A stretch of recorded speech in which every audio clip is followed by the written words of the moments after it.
At 10th place we have Blackveil Vaal Hazak vs Namielle, a fight that was part of the Elder Dragon tournament.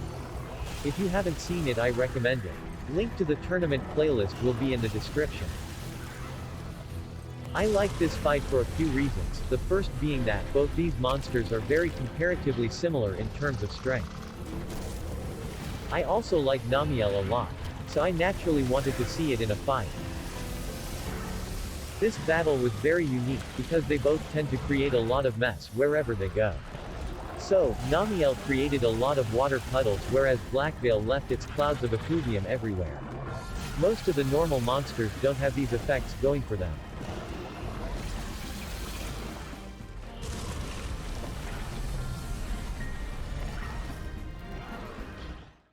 This next fight is a bit of a spoiler for those that haven't seen the Elder Dragon tournament. If you haven't seen it and don't want to be spoiled, then skip to the next fight. If you already seen the tournament or don't really care about being spoiled, then carry on.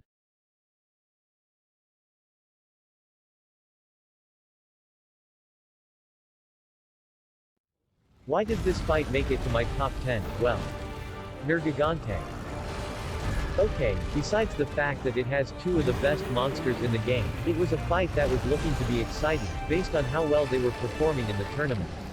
The pair were relentless as they took down Elder Dragon, after Elder Dragon on their path to the final.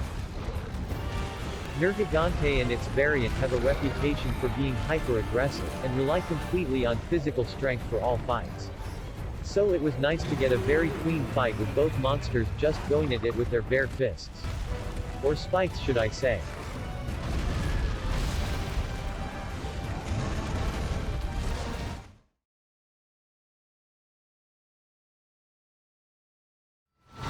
Group Tigrex vs scarred Yian Garuga makes it to 8th place, for being one of the most fast-paced and unexpected matchups. Going into this fight blind, it was very hard to tell which of these would win.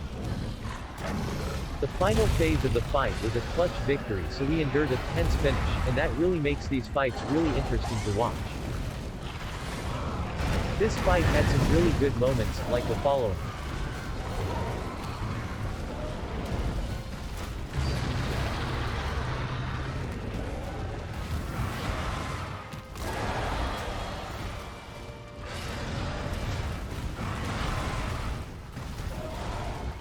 Overall, it was nice to see some non-Elder or Elder-level monsters fight each other, which we don't get to see often.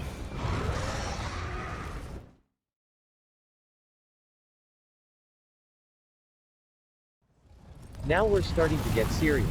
This three-way fight between Teostra, Lunastra and Shara Ishvalda was a spectacle to watch. It featured the pair taking on one of the toughest monster in this series. The two fire dragons were looking overwhelming until Shara pulled a 180 and just made mincemeat of them.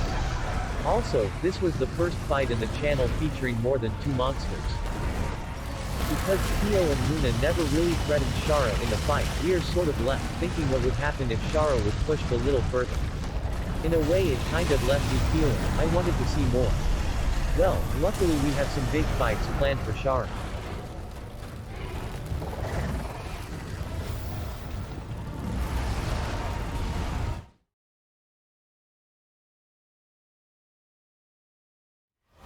It's no surprise this fight makes the list. The duo of Deviljho and Safi'jiiva are some of the most infamous monster in the game.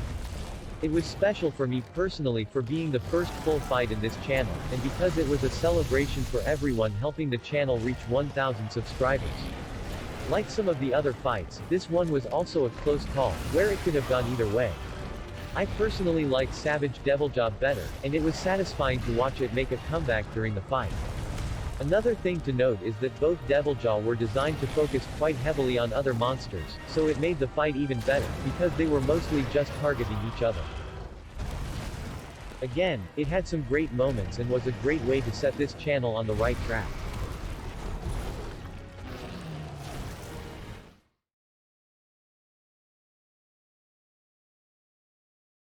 This fight, Alatreon vs Fatalis, was probably the most anticipated fight of the year, and I got to say it sure left an impression on anyone watching, just how strong Fatalis is. The reason it wasn't higher in this list was probably because the suspense was kind of lost when Fatalis featured in a fight prior to this one, and made the match seem somewhat predictable. Despite this, I enjoyed being able to see two of the most famous black dragons next to each other and seeing them set the arena alight in an intense showdown. The fight does have a rematch, which does turn out to be a much better encounter between them, and I think is a better reflection of a real clash between the two.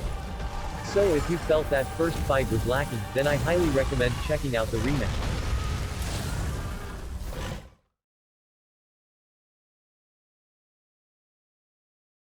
Thanks to Monster Hunter World having amazing collaborations, we got to see this amazing matchup between Safi'jiiva and Behemoth. Now, this fight had it all, two huge monsters, a relatively close encounter and overall lots of cool clashes. I think everyone that has seen the fight knows the main reason it makes this list, and that's because of the ending.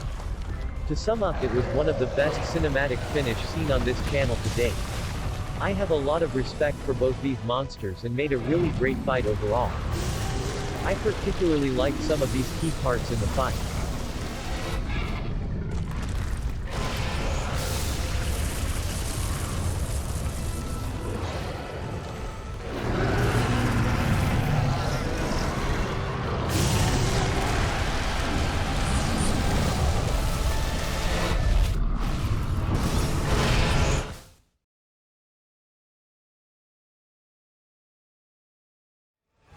Our 10K subscriber special makes it to top 3, because it features a special monster besides Alatreon, and that monster is called Taroth.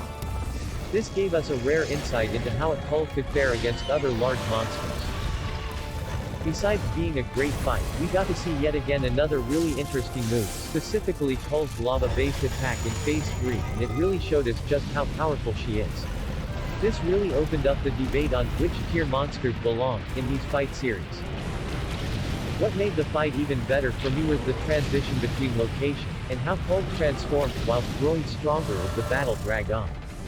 Finally, before we move on to the next fight, I leave you with some of the best moments of this encounter.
In number 2 on this list is the long-awaited battle between Safi'jiiva and Fatalis. For a lot of people watching, this was the first time seeing Fatalis in a different location and for many the first time in a battle with another monster.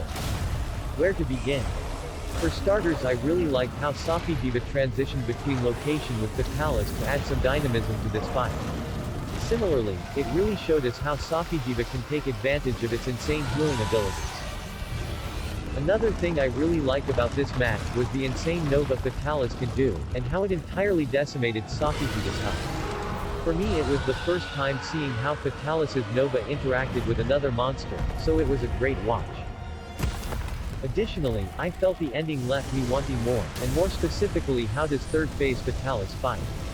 Well, we do have a rematch for this fight where we explore this, though it is a members exclusive video and I encourage anyone interested to become a member to check it out, because it was a great rematch.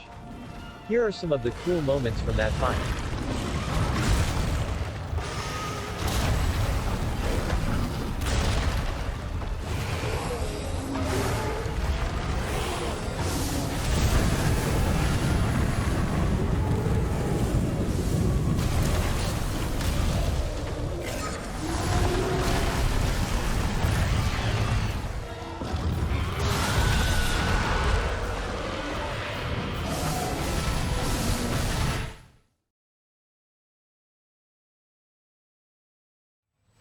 I'm not sure if anyone expected this, but for me, the fight that made the year were the two encounters between Alatreon and Safi'jiiva. It's mostly because the timing of these fights and the hype surrounding the two. Before the first matchup, we had mostly been using regular monsters for our fights, and these two were really the big leap when we eventually released it. So when we got Alatreon and Safi'jiiva on the map together, it was a really exciting moment. What made things even more entertaining was that Safi'jiiva hadn't used its full power, and allowed for a lot of room for discussion before they had a rematch. I really enjoyed working around this, and seeing them eventually have a great rematch. Overall, I felt this fight really set off this channel, and captured what we are all about. The Monster Hunter universe is fascinating, and one of the best things about it is seeing these monsters and comparing them. Here's to another year of Monster Hunter.